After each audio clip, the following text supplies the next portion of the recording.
If you're like me, you sometimes lose perspective on what is the most important things in life, don't we? We get so busy, so distracted, and so worried about what's going on around us, we lose sight of the bigger picture, and instead of focusing on the bigger picture, we focus on the really tiny things, the small things that aren't really that crucial in our life. So we end up wasting our time and energy on what really isn't very important at all. I think most people find themselves in that dilemma at some point in their life. The Pharisees were noted always by Jesus as missing that big picture, especially of interpreting the Old Testament for them. They ignored the true points of the commandments. That is also where we Catholics can get too scrupulous and miss the forest from the trees, and we can, as Catholics, become just like the Pharisees. When one of them asked the Lord to name the greatest commandment, they were trying to trick him. They were trying to trap him. They weren't just being curious. They were trying to trap him in a really complicated argument. For the Pharisees loved to delve into arguments on theology. They just reveled in it. They just loved it. They did this all day. They got paid to do it. But the Lord wasn't about to play their game.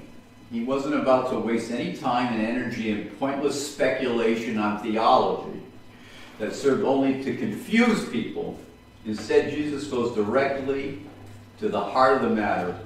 He quotes from the book of Deuteronomy, "You shall love the Lord your God with all your heart, with all your soul, and with all your mind." That central theme and often overlooked central teaching of the Jewish faith is first that the first commandment, according to Christ, is crucial. But Jesus wasn't done yet.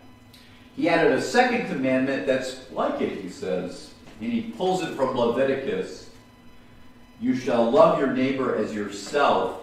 And he concluded that all the law and the prophets, really all of the Old Testament, hang on these two commandments.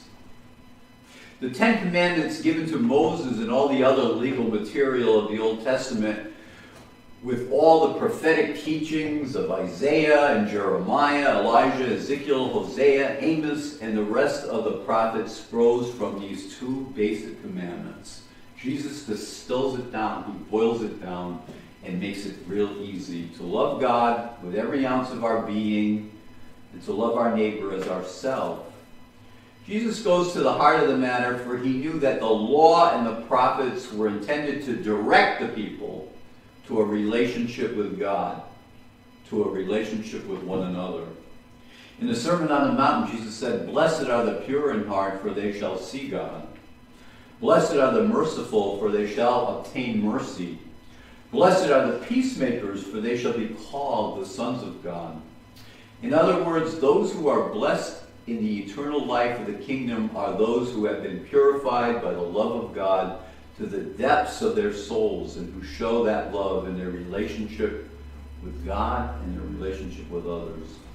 Christ did not come to destroy the law and the prophets, but to fulfill them, to make them whole, to make them alive, and to make them useful, even in 2017. Jesus calls us to go way beyond the religious life of the Pharisees. That doesn't mean that we will follow more laws than they did. Let's follow, instead of 613 laws, let's follow 1,000 laws.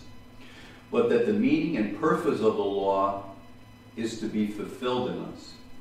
That we all grow in the likeness of God, that we will be truly full of him.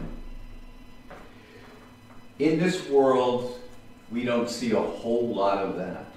We don't see a lot of people filled with Christ anymore. But to become holy is to become whole.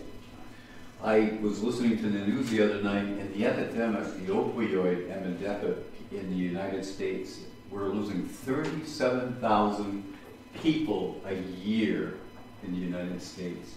Can you imagine if North Korea hit one city and it killed 37,000 people?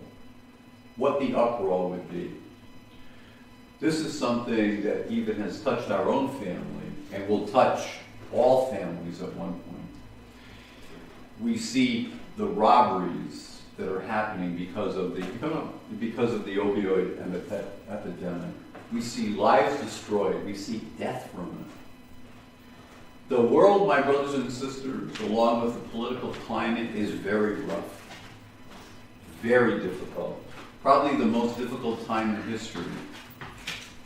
We may not have yet have the eyes to see it, but the entire life in the church and every bit of our life in the world as Christians presents an opportunity to grow in holiness through the love of God and neighbor. Just because no one else is doing it doesn't mean that you can't do it. We have to love God with all our heart, with all our soul, and with all our mind, and to love our neighbors, even when it is the most difficult. This is the point of everything we do in our life. Our services to others, our prayers, our fasting, our feasting, our generosity to the poor, our forgiveness of others, our family life together, our recreation, the parties we go to, and even our work, what we do for work, and what we do for school. They all must reflect God. They are all part of our calling to grow in the likeness of God, to grow in relationship with God and with one another. But that may sound odd. We believe that going to work is to make a living, right? We go to school to learn and to prepare to make that living. We spend time with friends and family, play games and watch sports or listen to music because we like to. We don't often think of these activities as religious at all, but they are very religious. As religious as going to church. If you're just going to church on Sunday, but neglect your family all week long and do nothing with them, don't go to church. Stay home. You're better off doing something with your family. If you are not, if you neglect the things of your job, if you neglect school, if you neglect all these things we think is secular, but show up in church on Sunday, save it. Take care of the things on the outside first before you come to church, because all these things, all of our lives are holy. All parts of our lives are holy. Not just this 1 hour that we come on Sunday. That would be real easy, wouldn't it? Just to punch in like a clock. Well, I did my duty for this week. But everything we do in our life is holy. The average everyday things in life are as holy as coming to church. So what do we have to do to grow in holiness? The answer is found when we stop to remember that Jesus, the Son of God, became a human being. And why? He became a human being to bless us, to heal us, and sanctify us, and everything about us in the world. Christ coming as a human being and his death on the cross conquered every corruption and distortion of our fallen humanity. Every sin he makes good. The good news of the gospel is that every single bit of our life presents us an opportunity to share his life in our humanity, to grow in love of God and neighbor as he asks us to do today. Who isn't worried about the world today? I am. These days and how it impacts our businesses, our livelihoods, and our personal finances, and our very life.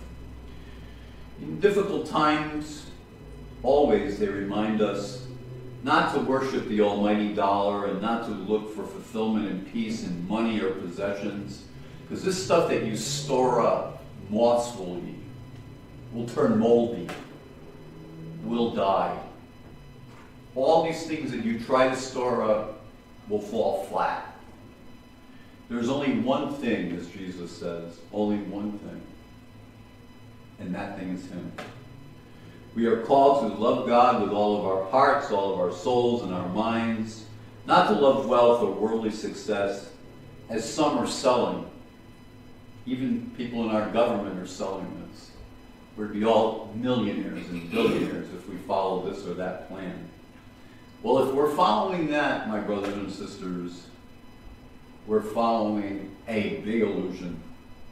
And when times are unsure, we are reminded to place our trust in Him and Him alone. Not in what we hear today and what is here today and gone tomorrow and can never truly satisfy us. If we want to love our neighbor as ourselves, we never have to go too far. Just look to the person on the right or the left of you. Just look to the person in front of you. Every person that we meet is Christ, no matter the circumstance. Whenever we put someone else's interests above our own, we do this with a generous heart, and this is Christ. Every time we use our resources, even though it's only $1 or $2, no matter how big or how small we serve Christ, it is always for Him.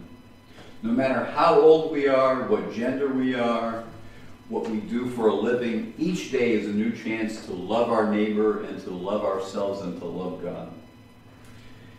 And to love Christ who is in our neighbor. We have to remember that, whether they're Democrat, Republican, or Independent. Christ is in our neighbor. Let's remember, above all, not to be like the Pharisees, especially in today's gospel. They love to keep score on how righteous they were in comparison to others. Oh, I'm pretty good. I go to church on Sunday. Throw your scorecard out. Don't be like the Pharisees, keeping a list of all the good things that you do. They thought by obeying these laws was an end in and of itself. It's possible to go through all the motions of being religious and looking real religious without love for God and love for neighbor. It's very easy.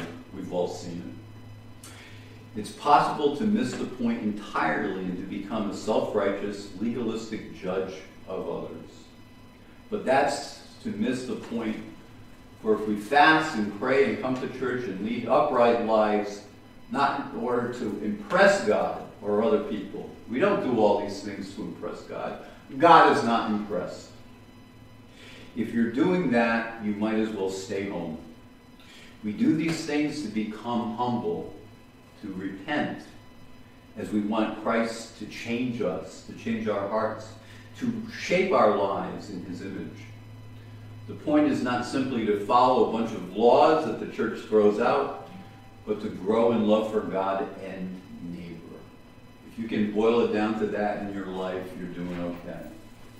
When we make the time to pray daily, to meditate, to contemplate, and to come to Mass on Sundays and days of obligation, to prepare conscientiously to receive communion each week, when we wrestle with sins through fasting and other forms of self-denial, when we humble ourselves before God and ask people for their forgiveness who we've offended, we become Christ's followers and we become Christ Himself. Then we grow in relationship with the Lord, and despite our unworthiness, and there's not one person that is worthy here, including myself, in spite of our sinfulness, we share in Christ's fulfillment of the law and the prophets. That is what our life as human beings is about, to become more like the Son of God, being truly perfected each and every day, each and every week by His love. So today, let us ask the Lord to perfect us in our sinfulness, to perfect us with all our faults and failings, with all our warts and all the things that we come to Him with. For He is the perfecter of our lives. He and He alone.